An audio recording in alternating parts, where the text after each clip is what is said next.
காலங்களிலே அந்த பொறுப்பு தரப்பட்டால் ஏனைய மாவட்டங்களையும் இவ்வாறாக மட்டக்களப்பை கட்டியெழுப்பியது போல கட்டியெழுப்ப நான் தயார், என்னால் செய்ய முடியும்.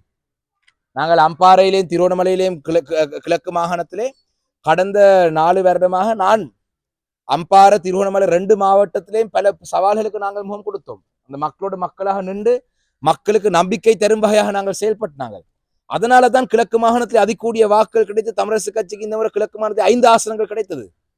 வடக்கை நாங்கள் கட்டியெழுப்ப தயார், எங்களுக்கு அந்த வாங்க கட்டியெழுப்பி தாங்கன்னு நாங்கள் வந்து வடமாகாணத்திலே கட்டியெழுப்பி தர தயார், யாழ்ப்பாணத்துக்கும் பெற தயார், வெண்ணிக்கும் பெற தயார், அங்கேயும் வந்து மக்களோட மக்களாக நின்று அந்த மாவட்டங்களிலும் தமிழரசு கட்சியை கட்டியெழுப்ப நாங்கள் தயார்.